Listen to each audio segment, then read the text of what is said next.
पहली और बड़ी खबर बोर्ड एग्जाम को लेकर बड़ी खबर निकलकर सामने आ रही है। एक जैसे नहीं बोर्ड परीक्षा सरकार ने कर दी है लेकर खास तैयारी।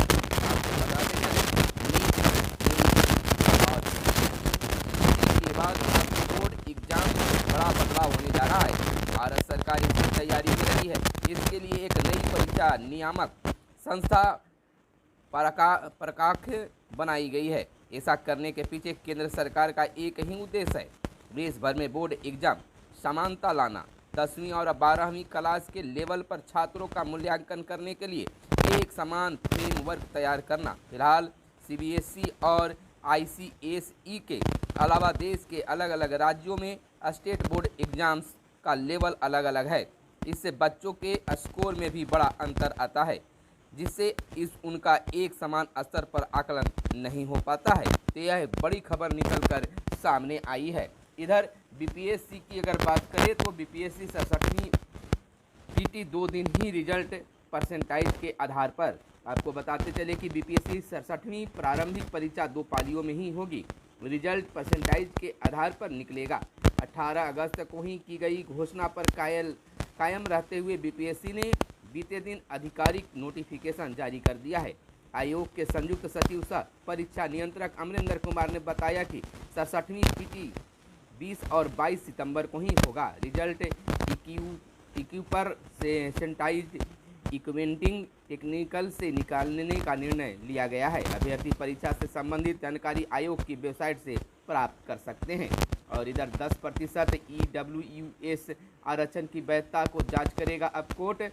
आपको बताते चले कि सुप्रीम कोर्ट ने मंगलवार को कहा है कि EWS के लोगों को दाखिले और नौकरी में 10% आरक्षण देने के केंद्र के फैसले की संवैधानिक वैधता की जांच करेगा।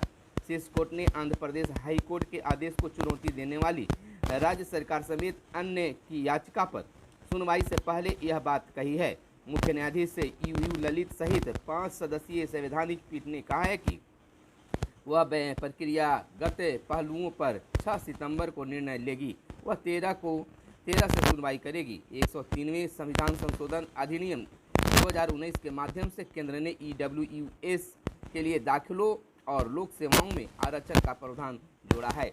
और इधर केंद्र से 1 लाख टन का कम खाद की आपूर्ति पूरे प्रदेश में यानी पूरे बिहार में किल्लत।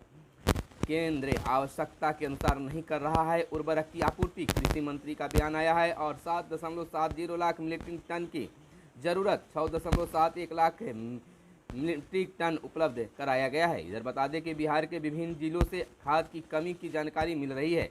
कृषि विभाग का कहना है कि खरीफ मौसम 2022 में धान का आच्छादन 86% ही हो चुका है।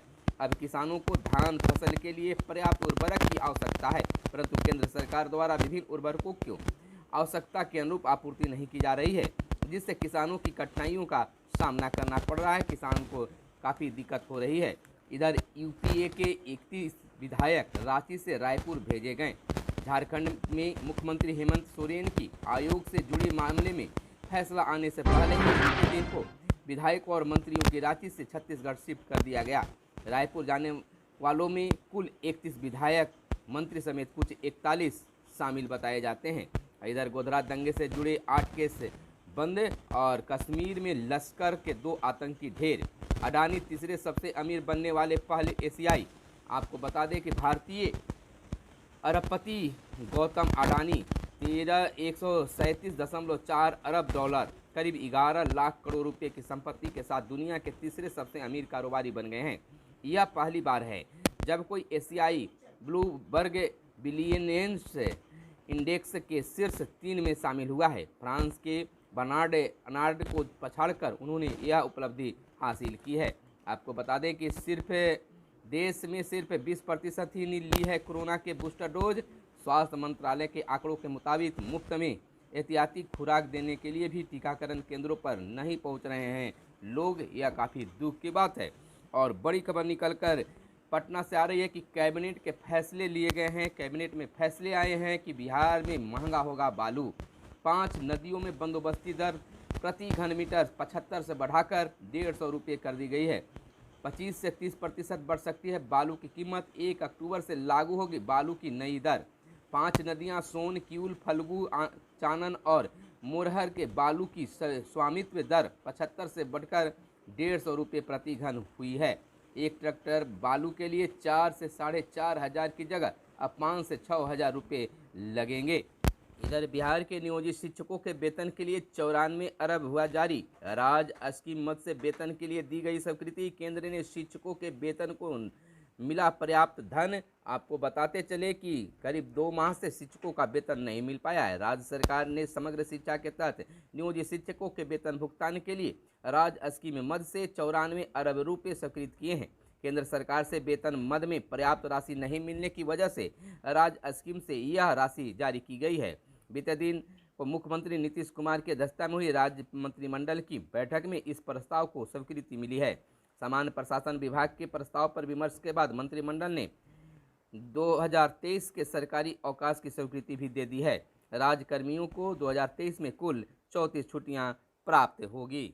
अगली खबर भी शिक्षा विभाग से निकल कर आ रही है। पहली से 12वीं तक के करोड़ों बच्चों की 75% हाजिरी का वेरिफिकेशन होगा। साइकिल, पोशाक सहित सरकारी योजनाओं की राशि देने की है तैयारी।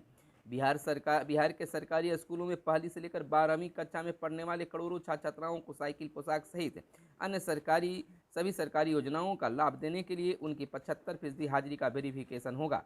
छात्र छात्राओं को केंद्रीयकृत रूप से NIC द्वारा विकसित मेधा सॉफ्ट पोर्टल के माध्यम से PFMS प्लेटफॉर्म का उपयोग करते हुए सीधे लाभुकों के खाते में अंतरित किया जाएगा। इसके लिए लाभुकों की डाटा एंट्री एवं उनके वेरिफिकेशन तथा उनकी 75% उपस्थिति के वेरिफिकेशन के लिए एक स्टैंडर्ड ऑपरेटिंग प्रोसेसिंग तय है। वर्तमान वित्तीय वर्ष 2022-23 में पहली से 12वीं कक्षा में नामांकन पूर्ण हो चुका है। इधर आपको बताते चले कि 2,716 बहाल, खाली रह गए हैं 29,998 पद। 6वें चरण में सेकेंडरी +2 शिक्षकों की नियुक्ति का मामला। आपको बता दें कि बिहार में 6वें चरण में 2,716 माध्यमिक एवं उच्च माध्यमिक शिक्षक की नियुक्ति हो पाए हैं। प्रतिशत में बात करें तो केवल 8% शिक्षक ही मिले, बाकी 92% पद खाली रह गए। 32,714 पदों में से खाली रह गए पदों की संख्या 29,898 है। शिक्षा विभाग की आधिकारिक जानकारी के मुताबिक माध्यमिक शिक्षकों के 13,325 रिक्त पदों में से केवल 2,048 और उच्च माध्यमिक शिक्षकों के 19,389 रिक्त पदों में से केवल 668 पद ही भरे जा सके हैं। इसी तरह संवैधानिक शिक्षकों की कमी उच्च माध्यमिक कक्षाओं में भी फिलहाल बनी रहेगी। इधर पुरानी पेंशन को लेकर पुरानी पेंशन बहाली के लिए सरकारी सेवक 1 को मनाएंगे काला दिवस। पुरानी पेंशन योजना को लागू करने की मांग पर राज्य के सरकारी सेवक 1 सितंबर को काला दिवस मनाएंगे।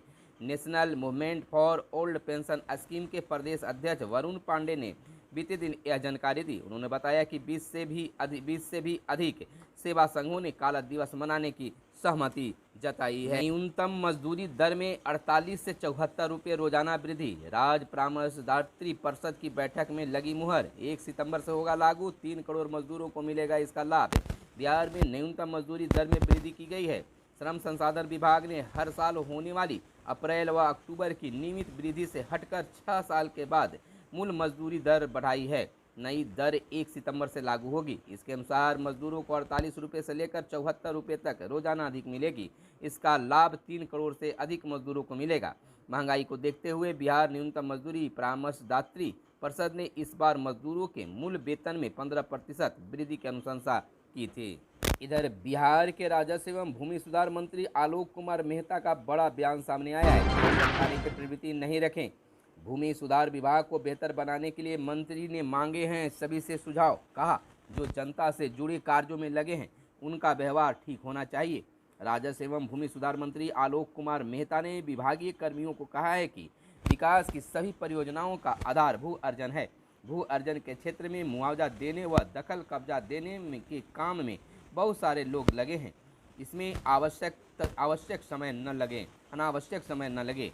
बिना मतलब का काम लटकाने की प्रवृत्ति नहीं होनी चाहिए। बीते दिन को सचिवालय में आयोजित मासिक बैठक में वे जिला भू अर्जन पदाधिकारियों को संबोधित कर रहे थे। और इधर बेकार गाड़ियों को नष्ट करने के लिए 20 कबाड़ केंद्रों की मंजूरी। परिवहन विभाग ने प्रक्रिया शुरू की। केंद्रीय प्रदूषण कंट्रोल बोर्ड ने इजाज़त लेनी होगी। इधर बिहार में पुरानी व दुर्घटनाग्रस्त गाड़ियों को कबाड़ में नष्ट करने की प्रक्रिया शुरू हो गई है। परिवहन विभाग इन गाड़ियों को नष्ट करने के लिए खुलने वाले स्क्रैप सेंटर यानी कबाड़ केंद्र खोलने की अनुमति देने लगा है। अब तक 15 जिलों में 20 स्क्रैप सेंटर खोलने की अनुमति विभाग ने दे दी है। विभाग ने सबसे अधिक पटना में 5 स्क्रैप सेंटर खोलने की अनुमति दी है, जबकि वैशाली में 3 आवेदकों ने स्क्रैप सेंटर खोलने की अनुमति ली है। वहीं बाकी 12 जिलों में एक आवेदक ने कबाड़ केंद्र खोलने के लिए आवेदन दिया था, जिसकी मंजूरी मिल गई है। सरकार की ओर से जारी गाइडलाइन के मुताबिक कोई भी व्यक्तिगत तौर पर या फर्म, सोसाइटी या ट्रस्ट के जरिए वाहन कबाड़ सेंटर खोल सकता है।